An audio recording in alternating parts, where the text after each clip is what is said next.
Good morning friends, welcome to online शिक्षण। मैं हूं आपके साथ आयुषी राणा।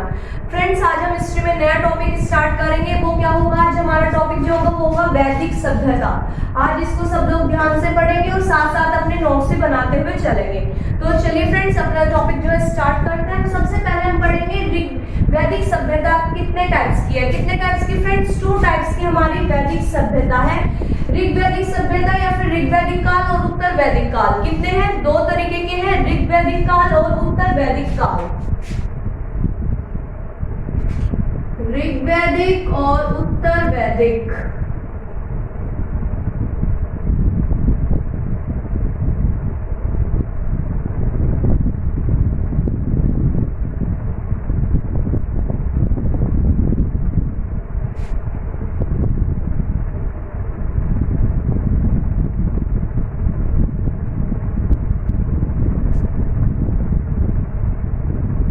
कौन कौन से हैं फ्रेंड्स? ऋग्वैदिक काल है और उत्तर वैदिक काल है। जो हमारा ऋग्वैदिक काल का टाइम पीरियड है वो है हमारा 1500 ईस्वी पूर्व से लेकर 1000 ईस्वी पूर्व तक का। कितना है फ्रेंड्स? 1500 से लेकर 1000 ईस्वी पूर्व तक का है, 1000 ईस्वी पूर्व। और उत्तर वैदिक काल का हमारा जो टाइम पीरियड है वो है 1000 ईस्वी पूर्व से लेकर 600 ईस्वी पूर्व तक का। कितना फ्रेंड्स? हमारा ऋग्वैदिक काल का टाइम पीरियड जो है वो है 1500 ईस्वी पूर्व से लेकर 1000 ईस्वी पूर्व तक का। और उत्तर वैदिक काल का हमारा टाइम पीरियड है 1000 से लेकर 600 ईस्वी पूर्व तक का। उसके बाद हम सबसे पहले पढ़ेंगे आर्य भारत में कहां से होकर आए थे। तो फ्रेंड्स, आर्य भारत में जो है मध्य एशिया से आए थे। कहां से आए थे फ्रेंड्स? मध्य एशिया से। मध्य एशिया से आए थे आर्य भारत में। आर्य जो है भारत में कहां से आए थे फ्रेंड्स? मध्य एशिया से आए थे। और वो भारत में सर्वप्रथम कहां पर आकर बसे? तो फ्रेंड्स, वो भारत में सर्वप्रथम जो है पंजाब और अफगानिस्तान में आकर बसे। कहां आकर बसे? पंजाब और अफगानिस्तान में।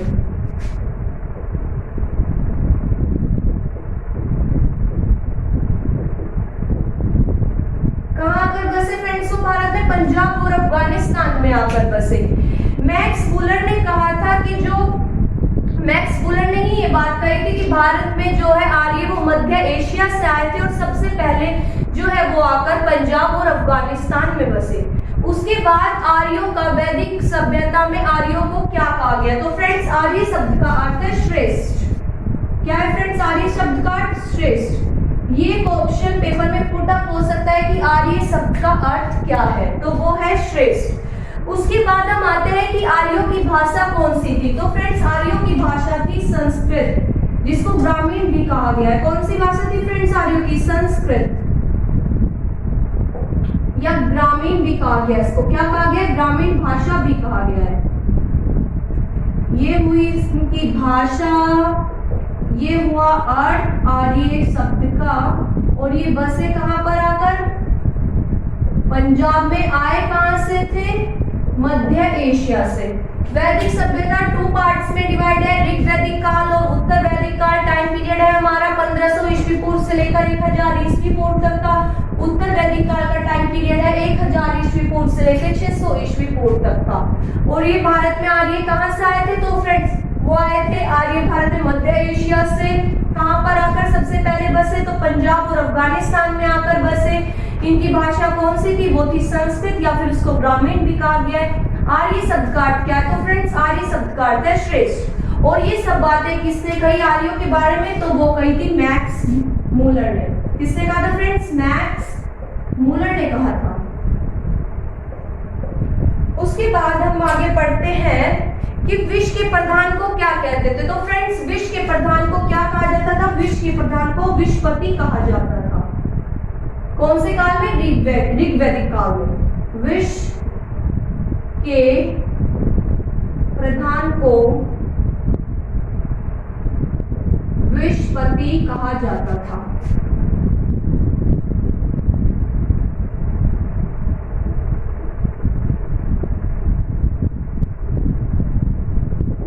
कहा जाता था, सॉरी, था। प्रधान को, तो विष के प्रधान को विषपति कहा जाता था। उसके बाद जन के शासन को क्या कहते थे? जन के शासन को राजन कहते थे। जन के शासक को क्या कहते थे फ्रेंड्स? राजन।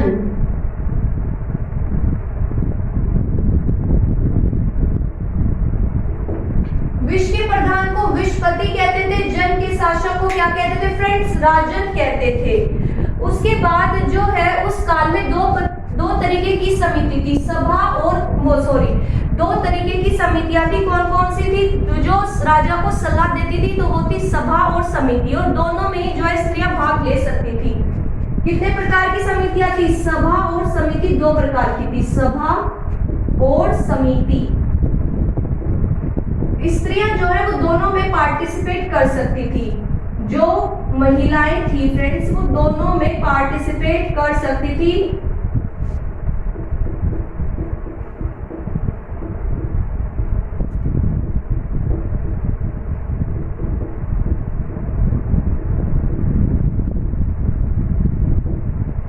सभा और समिति।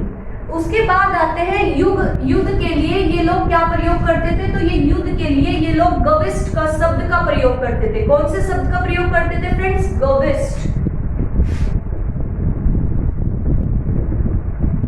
किस चीज के लिए? युद्ध के लिए। ये युद्ध किसके लिए होता था? गायों के लिए। किसके लिए? इसका अर्थ है गायों के लिए। फ्रेंड्स आर्य शब्द का क्या अर्थ बताया मैंने? श्रेष्ठ। और गविष्ट का अर्थ क्या बताया? जो गायों के लिए जो युद्ध होता था। किसके लिए? या फिर गायों की खोज के लिए। दो क्या बोल सकते हैं? गायों के लिए या फिर गायों की खोज के लिए।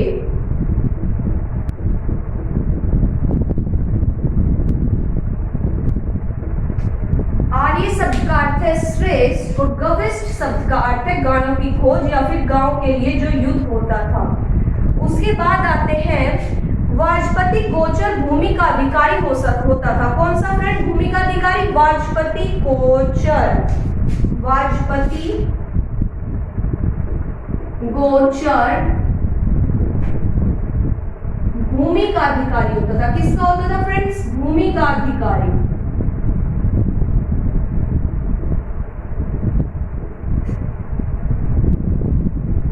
ये कौन होता था भूमि का अधिकारी?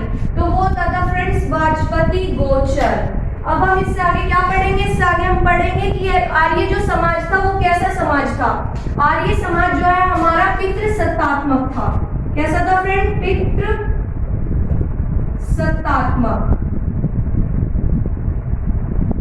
आर्य समाज कैसा था हमारा? आर्य समाज जो है हमारा पितृसत्तात्मक समाज था। उसके बाद आता है कि आर्यों की सबसे छोटी कौन सी इकाई होती थी? वो होती थी परिवार या फिर कुल। आर्यों की सबसे छोटी इकाई कौन सी होती थी? परिवार या फिर कुल। आर्यों की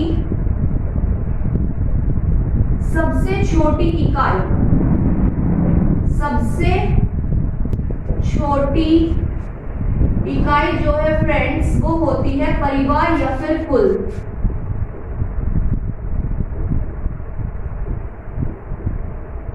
परिवार का मुखिया कौन होता था? तो फ्रेंड्स परिवार का मुखिया जो है पिता होता था, और पिता को ही मुखिया को क्या बोलते थे? कुल।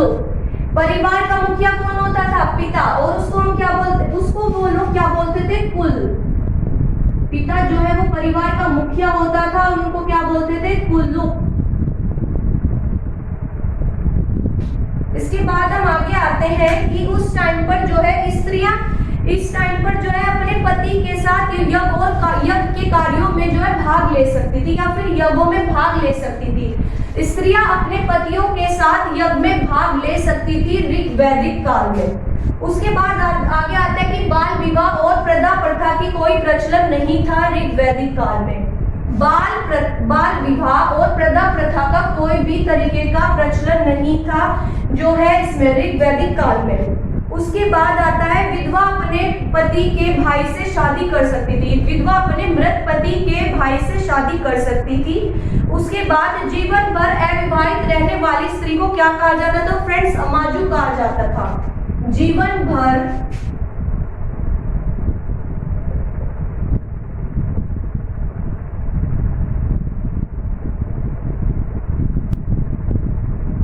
रहने वाली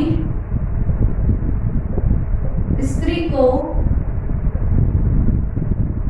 ये लोग क्या बोलते थे? अमाजू।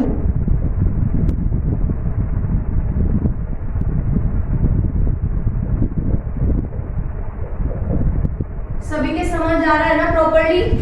उस क्या कहा जाता था? जीवन भर जो अविवाहित रहती थी स्त्री, उसको कहा जाता था अमाजू। उसके बाद आता है आर्यों का सबसे प्रिय पेय पदार्थ कौन सा था? कौन सा था फ्रेंड्स? आर्यों का सबसे प्रिय पेय पदार्थ, तो वो था सोमरस। कौन सा था फ्रेंड्स? सोमरस। ये वनस्पति का बनता था। किस चीज का बनता था? ये वनस्पति से बनता था। आर्यों का प्रिय पेय पदार्थ कौन सा था? तो फ्रेंड्स वो था सोमरस। किससे बनता था? ये वनस्पति से बनता था। उसके बाद उपनिषदों की संख्या कितनी थी? तो फ्रेंड्स 108। उपनिषदों की संख्या कितनी थी? 108 उपनिषद थे। उपनिषदों की संख्या कितनी थी फ्रेंड्स? 108। उसके बाद आर्यों के मुख्य व्यवसाय कौन कौन से थे? आर्यों के मुख्य व्यवसाय कौन कौन से थे फ्रेंड्स? तो वो थे पशुपालन और कृषि। आर्यों के मुख्य व्यवसाय कौन कौन से थे फ्रेंड्स? पशुपालन और कृषि। मुख्य व्यवसाय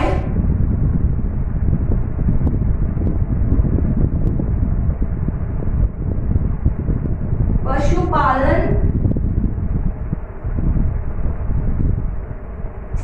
और कृषि। पशुपालन और कृषि इनके दो मुख्य व्यवसाय थे। उसके बाद इस मतलब कि ऋग्वैदिक काल में तंबाकू का किसी भी तरीके का कोई ज्ञान नहीं था लोगों को। तंबाकू का किसी भी तरीके का कोई ज्ञान नहीं था लोगों को। उसके बाद आता है आर्यों का प्रिय पशु कौन सा था? आर्यों का प्रिय पशु घोड़ा था। कौन सा था फ्रेंड्स? प्रिय पशु घोड़ा।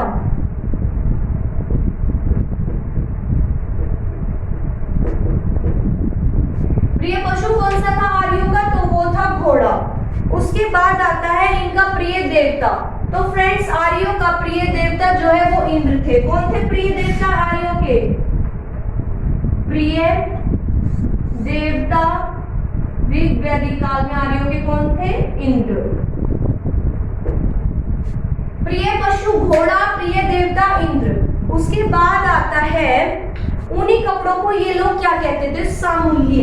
ऊनी कपड़ों को क्या बोलते थे? सामूल्य। ऊनी कपड़ों को क्या बोलते थे फ्रेंड्स ये लोग? सामूल्य। प्रिय पशु आर्यों का घोड़ा था, प्रिय देवता इंद्र, और ये ऊनी कपड़ों को क्या बोलते थे? तो इन ऊनी कपड़ों को ये लोग सामूल्य बोलते थे। उसके बाद आता है आर्य द्वारा खोजी गई धातु। आर्यों ने कौन कौन सी धातु खोजी थी? तो फ्रेंड्स तांबा और लोहा। दो धातु जो है आर्यों ने खोजी थी, तांबा और लोहा। कौन कौन सी फ्रेंड्स? तांबा और लोहा। लोहा और तांबा। लोहे को क्या बोलते थे? श्याम अयस। क्या बोलते थे फ्रेंड्स? श्याम अयस। और तांबे को बोलते थे लोहित अयस।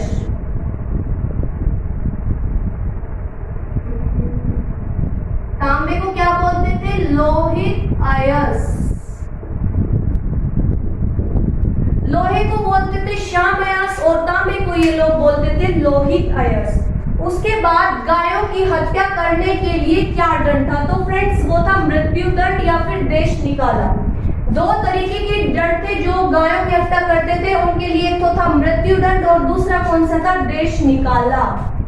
मृत्यु दंड और देश निकाला। उसके बाद इनकी प्रिय नदी या फिर सबसे पवित्र नदी ऋग्वैदिक काल की, तो फ्रेंड्स वो थी सरस्वती नदी। ऋग्वैदिक काल की सबसे पवित्र नदी कौन सी थी? सरस्वती। ऋग्वैदिक काल की सबसे पवित्र नदी कौन सी थी फ्रेंड्स? तो वो थी सरस्वती। उसके बाद ऋग्वैदिक काल में जो है गंगा नदी का एक बार उल्लेख मिलता है और यमुना नदी का 3 बार उल्लेख मिलता है। ऋग्वैदिक काल में गंगा नदी का एक बार उल्लेख मिलेगा और जो है यमुना का 3 बार। गंगा का कितने बार मिलेगा फ्रेंड्स? एक बार।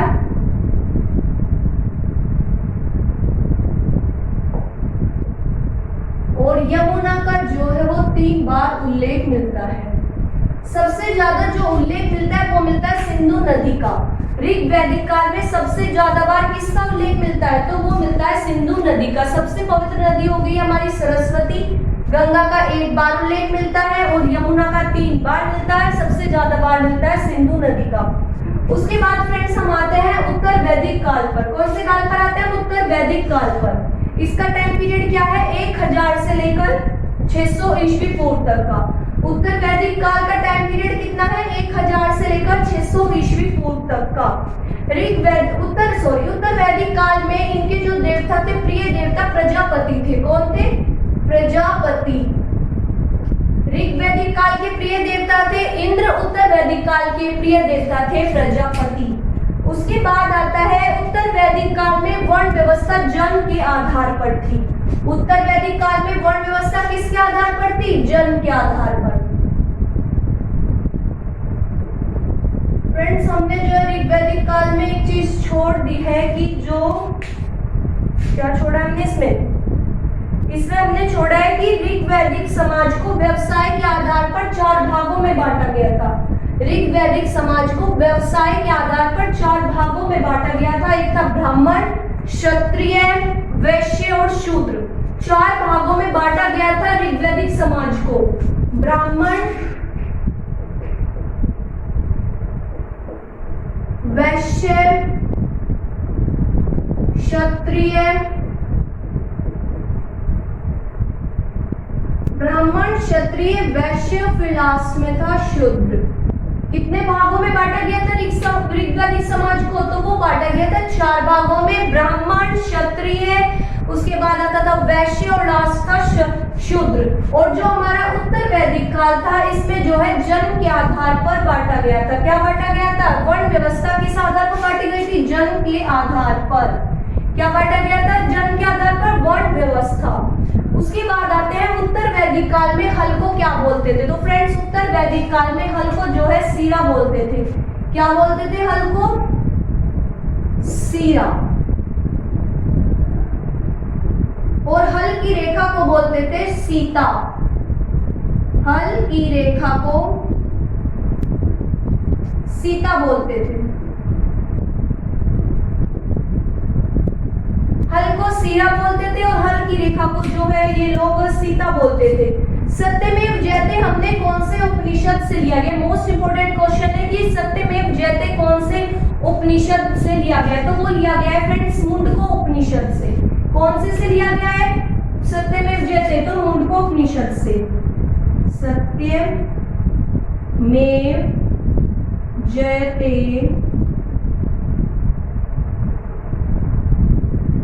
मुंडको उपनिषद से लिया गया। कौन से उपनिषद से लिया गया है, मुंडको उपनिषद से। उपनिषदों की संख्या कितनी है फ्रेंड्स, 108। और जो सत्यमेव जयते वो कौन से उपनिषद से लिया गया, तो फ्रेंड्स वो लिया गया है मुंडको उपनिषद से।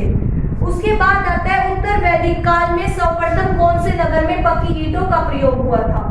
सबसे पहले जो पक्की ईंटों का प्रयोग हुआ था वो हुआ था उत्तर वैदिक काल में कौशाम्बी नगर में। कौन से नगर में सबसे पहले पक्की ईंटों का प्रयोग हुआ था, तो फ्रेंड्स कौशाम्बी नगर में। कौशाम्बी नगर में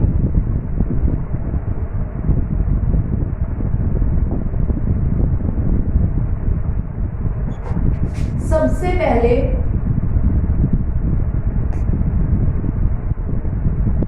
पक्की ईंटों का प्रयोग किया गया था।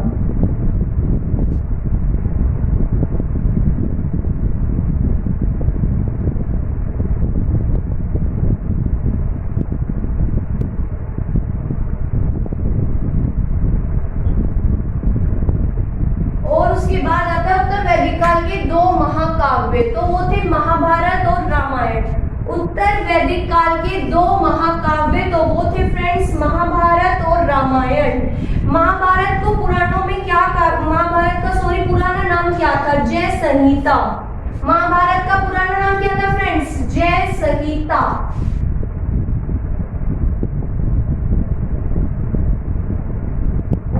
महाभारत का पुराना नाम क्या था फ्रेंड्स, जय संहिता।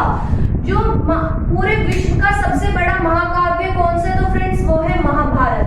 महाभारत जो है पूरे विश्व काव्य है। उसके बाद आता है गोत्र नामक संस्था का जन्म भी उत्तर वैदिक काल में हुआ था। कौन सी संस्था का जन्म हुआ था? गोत्र नामक संस्था का जन्म भी जो है फ्रेंड्स उत्तर वैदिक। तो फ्रेंड्स गोत्र नामक जो संस्था थी वो उत्तर वैदिक काल में जो है उसका जन्म हुआ था। गोत्र नामक संस्था का जन्म कौन सी उसमें हुआ था? तो फ्रेंड्स वो हुआ था उत्तर वैदिक काल में।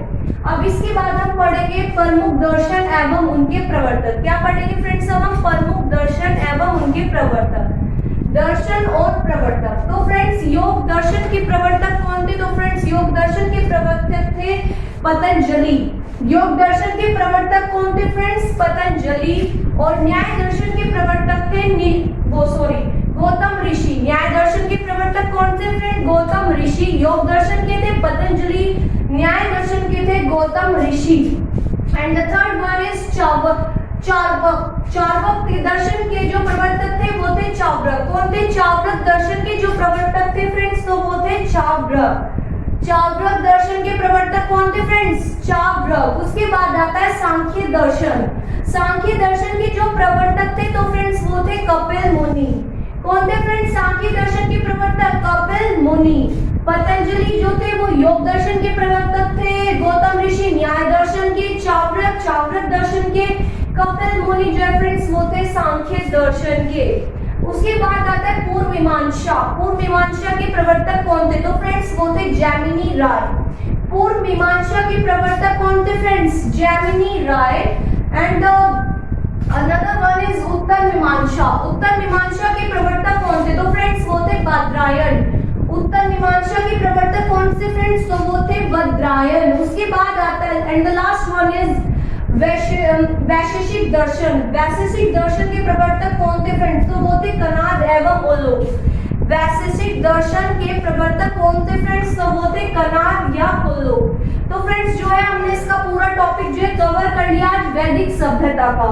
जितने भी क्वेश्चन वैदिक सभ्यता से आ सकते हैं वो सब मैंने आज जो है पढ़ा चुकी हूँ मैं। अगर आपको मेरी वीडियो पसंद आती है तो लाइक और सब्सक्राइब जरूर करिएगा। Thank you.